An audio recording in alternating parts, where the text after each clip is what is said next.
Alrighty, so another News of the Week episode, this time on a Sunday. And these last couple of days, we actually had a lot of transfer rumors that has happened, but we didn't really had a confirmed signing that has happened in the last couple of days, which I think that's probably the first time that has happened this offseason because it feels like every single week we always get not only some of these transfer rumors, but at least we have some confirmed signing. But no, we didn't get any confirmed signing from this last couple of days, but that also doesn't mean the fact that we're not going to get that. I won't be surprised in my next News of the Week episode on Wednesday or when I do another one on Saturday as well that we are going to have some of these rumor that I mentioned on this News of the Week episode that is officially confirmed as a signing. But before we talk about that, we're going to talk about Sporting KC. So there was a big announcement that Sporting KC made a couple of days ago, and then, of course, they announced that they have part way with Gavin Wilkinson as their sporting director, and he's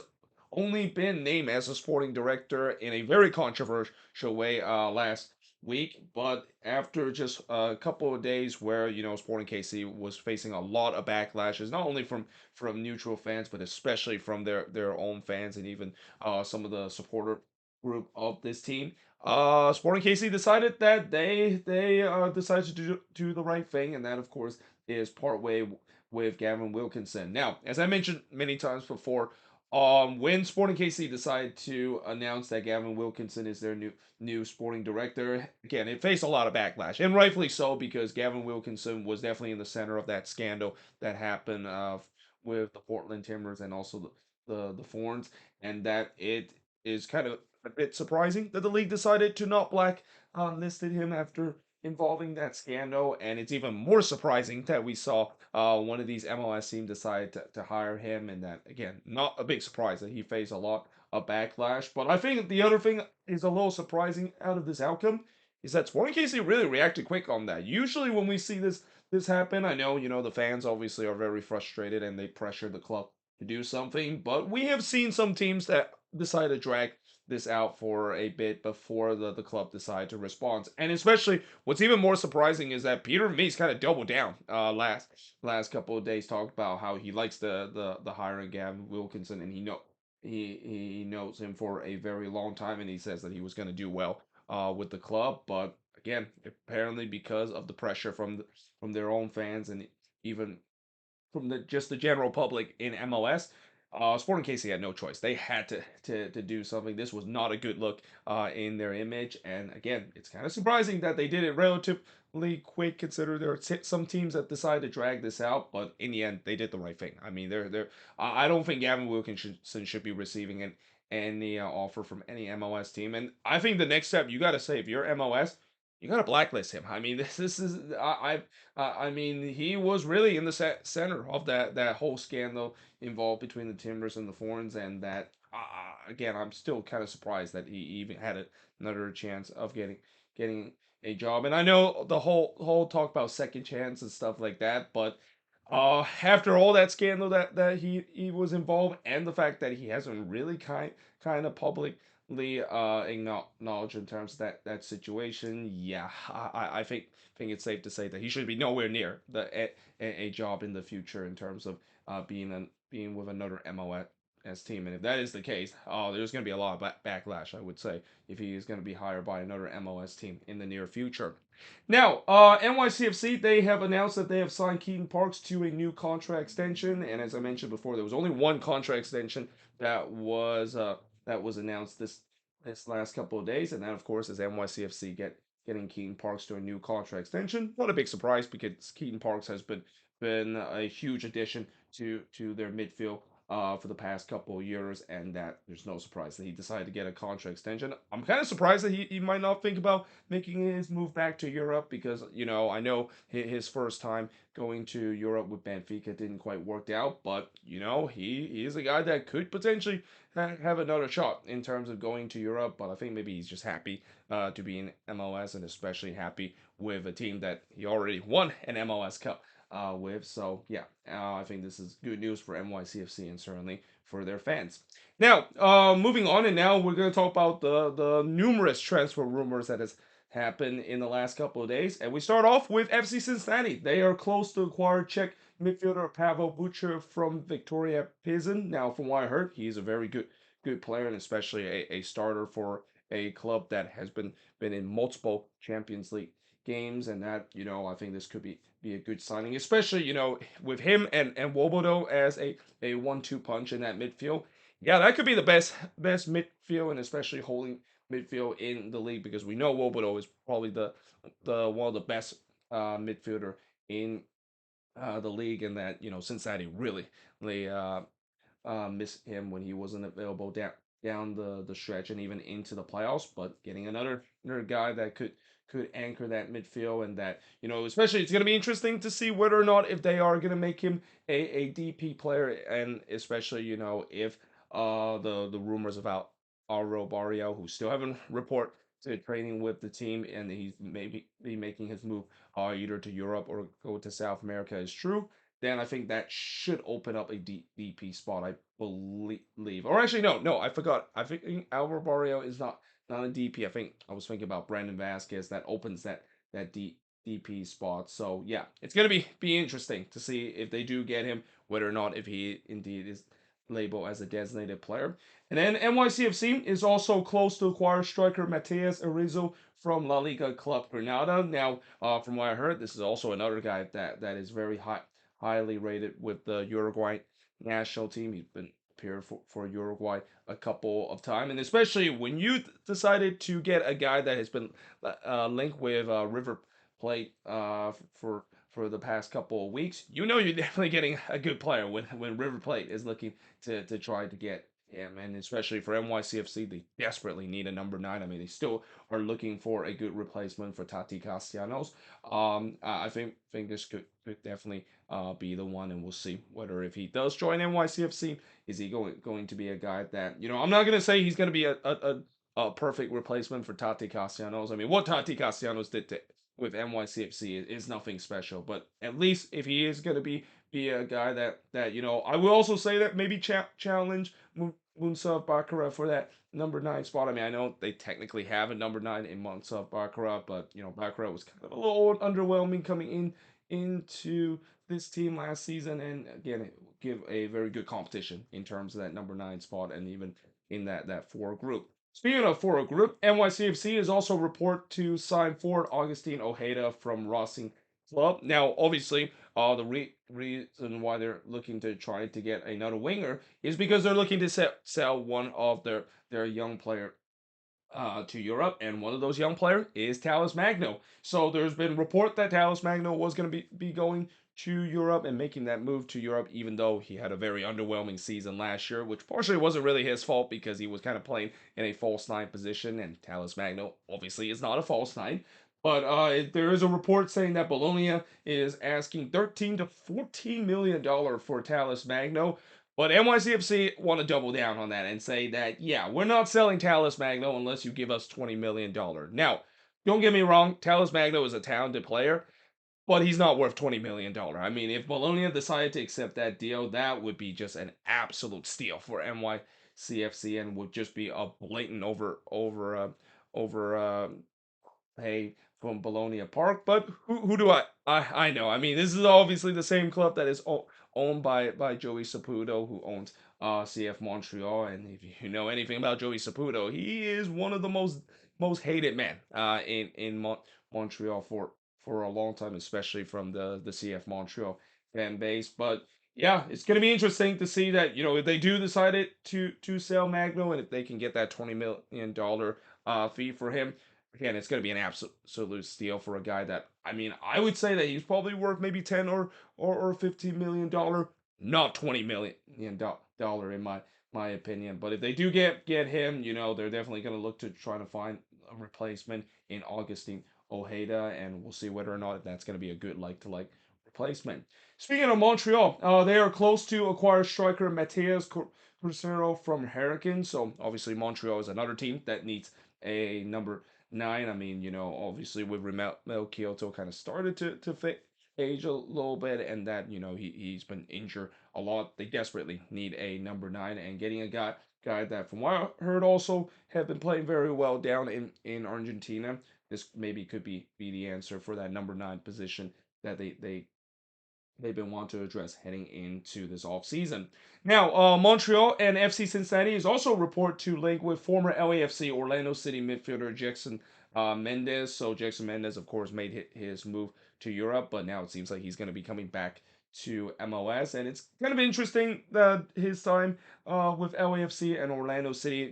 Jackson Mendez was more kind of a death piece kind of player for LAFC, and during his time with Orlando, that's kind of where he started to make his name, and eventually he actually play for Ecuador and started a couple of games for Ecuador in that 2022 Qatar World Cup. But I think it could be a good get for both Montreal and FC Cincinnati. Most likely, I think Montreal might be the one that needs the most, because for Cincinnati, they're already pretty stacked in terms of the midfield. I already mentioned the fact that if they are going to get Pavel Bucha from Victoria Pizan, they're pretty much all set in that midfield. But for Montreal, they always need to have some more depth in the midfield spot, and getting Jackson Mendes would be a good acquisition if they can do so. Now, FC Dallas is also reported to link with a Croatian striker called Petar Musa from Benfica. Now, from what I heard, is that he is a very good player from Benfica. And anytime when you have a report saying that a player does well with Benfica, one of the top team in the Portuguese league, and also one of the more well-known team in Europe, especially developing young talent. You got a good player, and for Dallas, it's kind of interesting in terms of their striker situation. I mean, if they are going to move on from Jesus Ferreira, either in I wouldn't say this off season, because I haven't heard rumor of the fact that they are going to be moving on from Jesus Ferreira. And the fact that they also have Bernard Kamungo, who I thought he was supposed to be the guy that would be the direct replacement if they decide to move on from Jesus Ferreira. But now instead they decide to bring in a Croatian number 9, and a good one too. It's gonna be interesting to see how that striker position is gonna be. And keep in mind, the last time that they decided to bring in a number 9 from the Baltic region, named Zdenek Dronstik. Yeah, that didn't really quite work out for FC Dallas. So we'll see whether this, of course, would work out if they do decide to acquire him. And it's also going to be interesting to see how that number 9 position. I mean, I think the biggest loser out of this, if he does decide to come to Dallas, is got to be Bernard Kamungo. I mean, he's a guy that I've mentioned many times before. He's the next big name that's come out of that Dallas team, and especially come out of that academy, that puts on that number 9 shirt and play in that spot. And this will be kind of a bummer for him if they decide to find a number 9 on, and especially if they are eventually going to move on from Jesus Ferreira, or maybe even put Jesus Ferreira in a different position. Now, speaking of striker, there's a lot of rumor this week involving strikers and attacking players, but LAFC and FC Dallas is also linked with David Origi, or actually, I'm sorry, not FC Dallas. I think it was FC Cincinnati that was the one that was linked with David Origi. I'm probably gonna have to double check later on, and also you can let me know in the comments section below if this it's actually Dallas, the one that's linked with him, or FC Cincinnati. But I know for sure LAFC is definitely one of the team that's looking to get David Origi. Now, obviously LAFC, they're desperately looking for a potential replacement for Denise Bouanga, especially if Denise Bouanga is going to be moving on and going back to Europe, as he pretty much been demanding this off season. But yeah, getting a guy like David Origi. I mean, David Origi is definitely a cult hero. Yeah, with Liverpool. I mean, if you're a Liverpool fan, you know how much of a cult hero he was with Liverpool. And even though he's not known to be a goal scored, he's a guy that always scored goals in the biggest game possible. I mean, there's some big game performance. I remember he scored a big goal in the Champions League final against Spurs a couple of years ago. And while that wasn't the winning goal for Liverpool of getting their sixth Champions League title, it was a crucial goal to pretty much seal it. And that, again, he's a guy that is known to be a big game kind of player, and that's kind of maybe what LAFC is hoping for a guy that I don't know if he's going to be the answer in terms of that number 9 spot, and could be a good replacement for Denise Bouanga, because Origi, besides those big moments, he hasn't really been a really good court. Now doing his time with Nottingham Forest. In fact, he's been having a terrible season so far. With Nottingham Forest. But yeah, it should be interesting to see if he is gonna come to MLS, and especially is it going to be LAFC or FC Dallas or in some cases FC Cincinnati, the one that is linked to get him. Now, speaking of the other LA team, the Galaxy, they are looking to sign another winger. This time it's Gabriel Ricavina, if that's how you pronounce, from Dinamo Zagreb. Now, the Galaxy, they have gone overdrive this season in terms of finding wingers. I mean, they've been getting so many rumors about getting a winger, and I know they're desperately looking for a winger because that's pretty much one of the top priority that this Galaxy team needs to have this season. But I feel like they're getting a little overkill in terms of doing so, and especially from what I heard about this guy, he wasn't really that good. And that even though he's come from the fame club that is Dinamo Zagreb, the club that is very famous in terms of developing young talented players, especially young Croatian talented player that is. Yeah, this is kind of an interesting thing kind of move, and we'll see whether or not if this of course is true, and that they of course are gonna sign another winger on top of just the numerous wingers that they have already signed throughout this offseason. And then Minnesota United is looking to add former DC United midfielder Moses Nyman. Remember Moses Nyman and how he used to be a regular starter for this DC team. Obviously, he kind of fell out of favor, and now it seems like Minnesota is looking to try to get him. I mean, it would be a good depth in terms of midfield. I mean, this is a team that from this offseason, it feels like Minnesota is trying to rebuild the defense and the midfield, and this is not a big surprise because the weakest spot of this team heading into this new season, besides getting a head coach, is the midfield and the defense, and the fact that they have already had a lot of rumors of getting a new defender. In fact, they already got a new defender and recently just got a new midfielder from Costa Rica.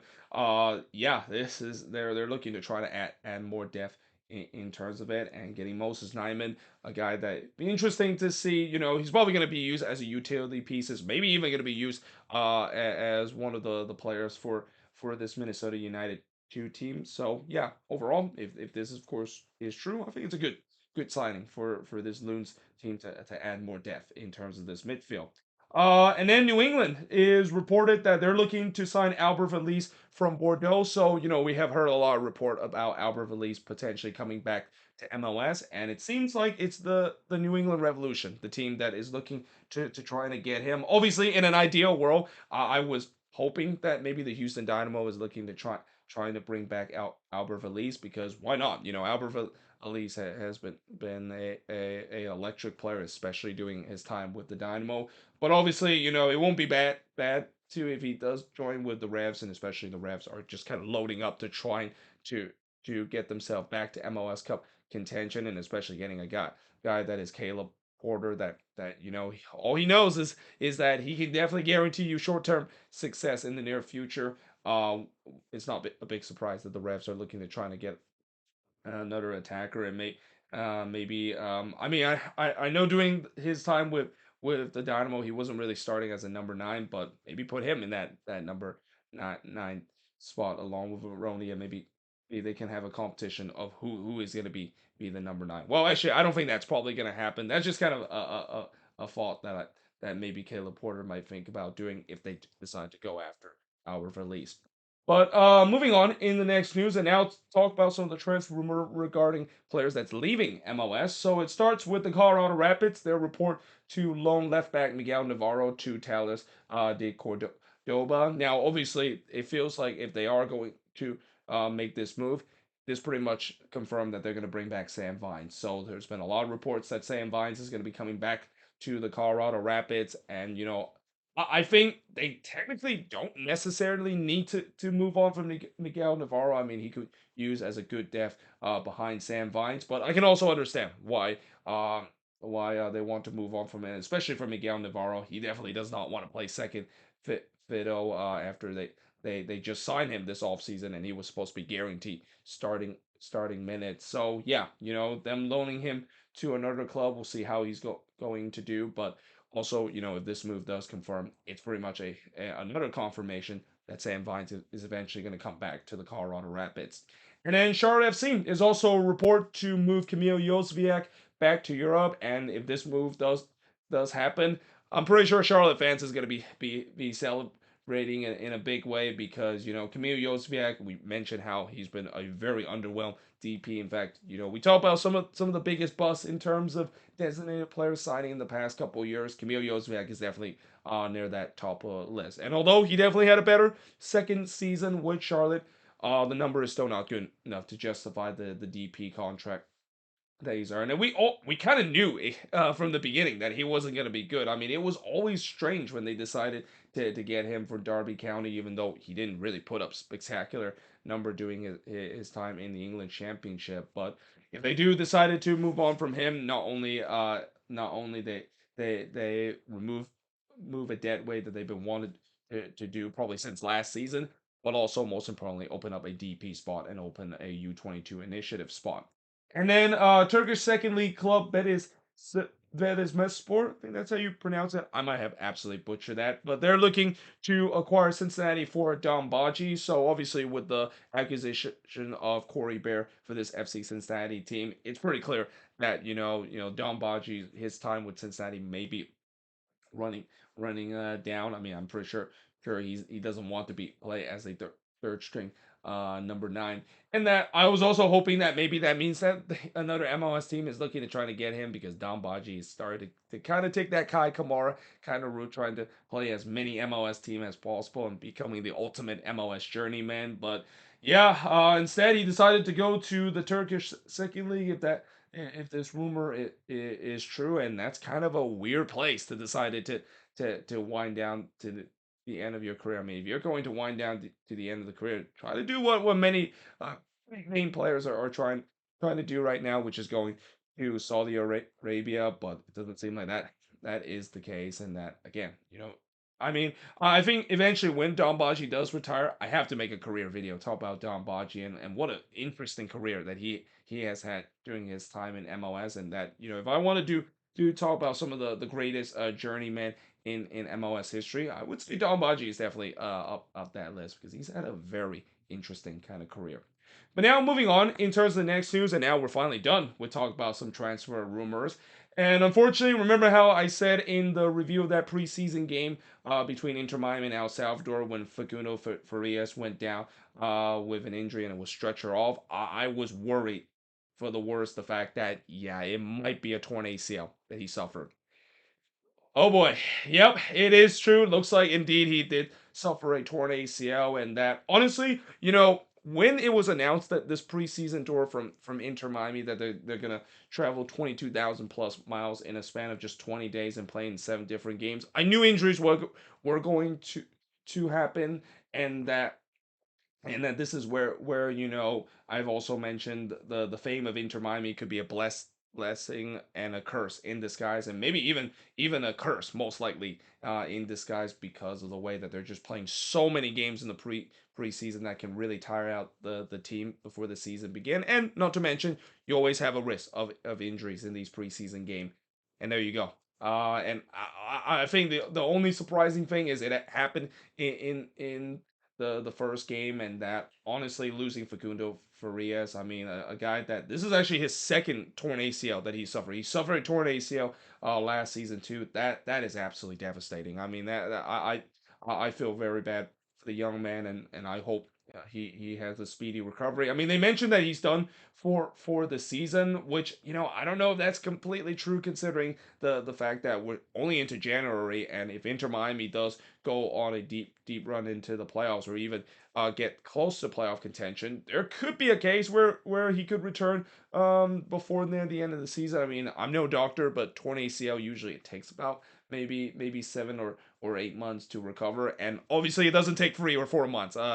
Even though if you have heard about the whole Aaron Rodgers situation of him trying to come back from a torn ACL in 3 to 4 months, but yeah, it's kind of interesting that they've already put him in the end of season injury list. But again, this is why that this preseason tour that Inter Miami has, as much as I know it's for money and it's for recognition, and especially it's a watershed moment to see an MLS team go on this remarkable tour that we have never seen before in league history.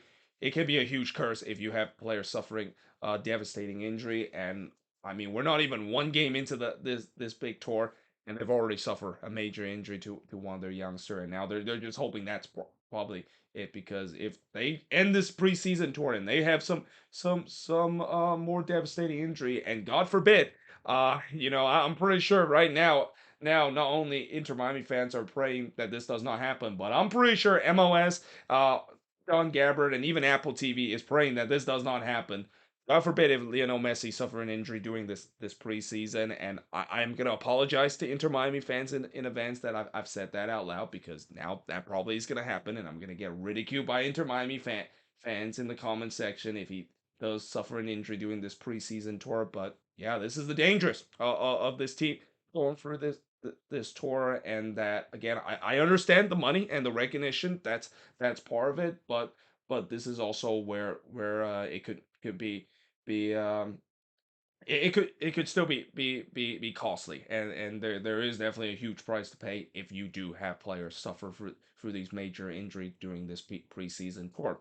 But that being said, moving on and to a more happier news, at least if you're a Minnesota United fan like myself, Emmanuel Reynoso has finally returned to Minnesota. So it was announced this afternoon that Minnesota United said that Emmanuel Reynoso had finally reported to the team, and he's now going to be joining with the team in Tucson for preseason. You still had to pass the preseason medical, but yeah, this is good news for Minnesota, and especially, we talked about before in the news of the week last week. There's a lot of speculation that is this finally it for Minnesota and Emmanuel Reynoso. So is this finally going to end a really difficult situation where you have your star player, but your star player has kind of done these things that are just inexcusable. But the good news is it seems like that's probably not going to happen. And again, for Reynoso, I know it sucks the fact that he decided to kind of ghost on the team for the second year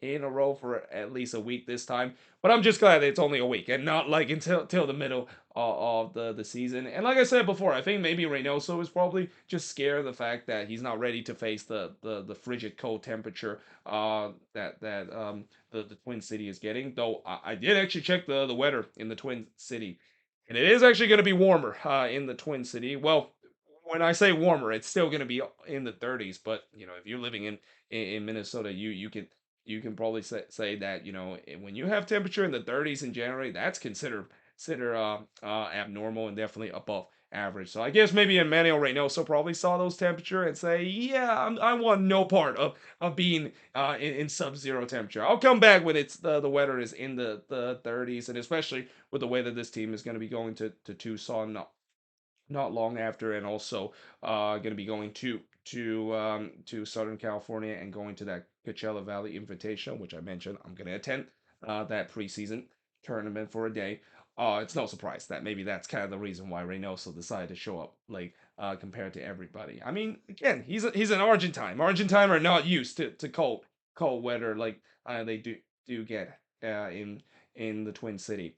Now, moving on in the next news. So there is a record 9,190 fans that attended the game between the U.S. and Slovenia. By the way, that game, the U.S. did lose that one nothing. And here comes all the doomers out there, and all the people basically are slating that the U.S. are going to be terrible forever just because of this meaningless friendly. Again, this is why I don't pay too much attention, if any, in terms of these January camp and these January friendly. I mean, there's a reason why it's called Cupcake Camp, because for a lot of these players that are in the January roster, most of them are just MLS players, and also just got guys that are just getting their first cap and kind of getting their dream of finally getting their chance to represent their country. But most of these guys are probably not going to be even close to being on this U.S. men's national team roster once they do get to Copa America in 2024. But still, yeah, what I think is impressive is the fact that it was a sold out crowd, it was a record crowd too, and this is also why the U.S. Soccer Federation in the future, they need to play more of these games at the USL ground. I mean, we talk about how January camp, it's always tough to try to sell out crowd, especially with the way that they keep playing these January camp for a long time down in LA, and how it just had dismal kind of crowd. Why not play these game in USL Championship side, and why not play it in cities that don't have an MLS team or not big enough to have an MLS team, but they have a local USL team, and they come through, because that's a dream come true for a lot of those fans, able to see their national team play in their backyard, and especially Toyota Field at San Antonio, one of the best USL stadium. I feel like next year they should play a U.S. men's national team game at Louisville, and at that stadium, because if you want to talk about probably one of the most beautiful full stadium in the USL Championship, it's gonna be the one in Louisville, and maybe they can even play a game in Colorado Spring too, because Colorado Spring also has a relatively nice USL Championship stadium too. Why not play in more USL kind of sites, so that these USL site, they're not gonna be high in terms of the attendance wise, and with the way that it's the January camp and it's never getting a lot of attendance, it would be a perfect opportunity to not only sell these tickets, but also make it look like a US game is actually packed for once, like before, where it's usually play with empty seats because of these meaningless friendly. And then Orlando City has decided to rename their stadium to Interco Stadium. So as I mentioned before, they decided to not renew the Exploria rights, but instead now they're going to call it Inter and Co Stadium, which I'm pretty sure that definitely will satisfy the team down in South Florida. The fact that, yeah, looks like now it seems like it's like one part of their name is slatted onto Orlando City Stadium. I mean, I don't know if this is a coincidence that they decided to name that, or the fact that, yeah, with Messi and his friends coming in, why not? Perfect way to call it is Inter and Co Stadium. But yeah, again, this is kind of interesting to see, and that, again, this is also going to take a while for me to get used to calling that stadium. I mean, for a long time I've called that stadium Orlando City Stadium, when Exploria bought that right. But then eventually I do started to call it Exploria, and maybe for a while I'll call it Inter and Co Stadium. Though it's gonna be kind of confusing when I do reviews of games between Orlando City and Inter Miami. The fact that I'll mention Inter so many times that please do not do a drinking game when I basically do a review of Orlando City and Inter Miami game, when we get to that. And then there's also reports suggesting that the 2026 World Cup final is going to be held at AT&T Stadium in Arlington. Now, obviously, this is not a big surprise, considering Jerry World probably is going to be the most suitable stadium to host the World Cup final. I mean, as much as I know they want to host the World Cup in LA or in New York. In New York, there is obviously a reason why they don't want to host it at MetLife. MetLife is kind of considered outdated, and it's also hard to get to. Whereas SoFi Stadium in LA, there've been a lot of dispute in terms of that situation. And even though they've said that they kind of solved that situation, I don't think FIFA wants to play in a stadium that maybe isn't even going to meet field pitch regulation, because of the big issue that's going on at SoFi Stadium, and also, not to mention, it's hard to get to that stadium as well. So they decided that, you know what, why not put it at AT&T Stadium? And I know Arlington is definitely a tough place to get to. I believe they mentioned Arlington is like the biggest city in the country that does not have public transportation whatsoever, which, I mean, that isn't that just almost an indictment in terms of American culture and the car culture, of the fact that, when it comes to public transportation, yeah, we are so behind out of the more developed country, and that Dallas is definitely one of the area that is a pretty big indictment of the problem in terms of public transportation in these big cities. But yeah, even though it is going to be hard to get to, again, it is the perfect stadium them to host a final, especially, I mentioned before, Jerry World, one of the best stadium in the country, one of the best NFL stadium in the country. It makes perfect sense that they decide to host it there. And if they do decided to host it there, I think the kickoff is probably going to be around 1 o'clock. I mean, I know the World Cup final, they want to make sure the World Cup final is going to be right on the time where it's kind of prime time in the European audience as well. So, usually we see these World Cup final kicking off like around 9 o'clock Central European time, because that's kind of like prime time for those European market. So for Dallas, that would be around 1 or 2 o'clock for the kickoff. And I know it is going to be hot to have a kickoff during that time.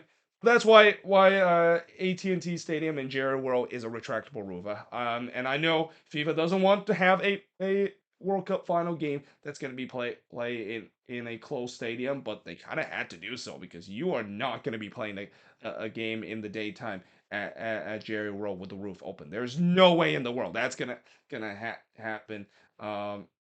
Especially in the July Texas sun. I mean, there's a reason why Dallas games are always played at nighttime, and there's also a reason why attendance has always been a problem for games in Dallas, and also why Austin never play day games in the middle of the summer and play in the nighttime during the summer, and this goes same for Houston Dynamo game, is because it's impossible to play day game in the Texas heat, especially in the middle of the summer in July.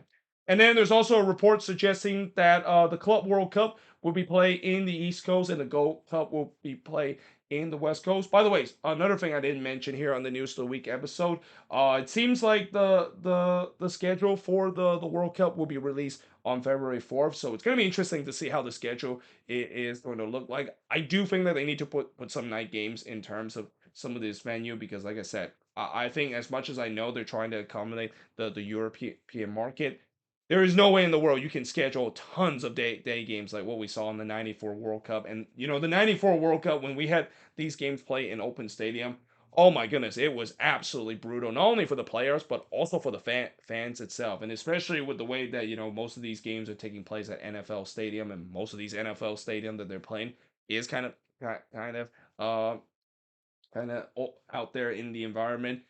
There's no way they can play so many games during the daytime. I think there's going to be some night games that's gonna be there, and unfortunately, there's also going to be times where we're going to see games that are just going to be playing. Fans are going to complain that, well, it's just way too hot to play in those weather, and also might give some of those fans, or at least the older ones, kind of almost a PTSD in terms of the problem with the '94 World Cup, with games are just literally played dead on in the afternoon in the hot summer month time around the country. But going back to talk about the Club World Cup and how it's going to be played in the East Coast, and the Gold Cup is taking place in the West Coast. Now, as much as I am a little disappointed about this, because I do want to attend some of these Club World Cup games, especially one of the team I'm rooting for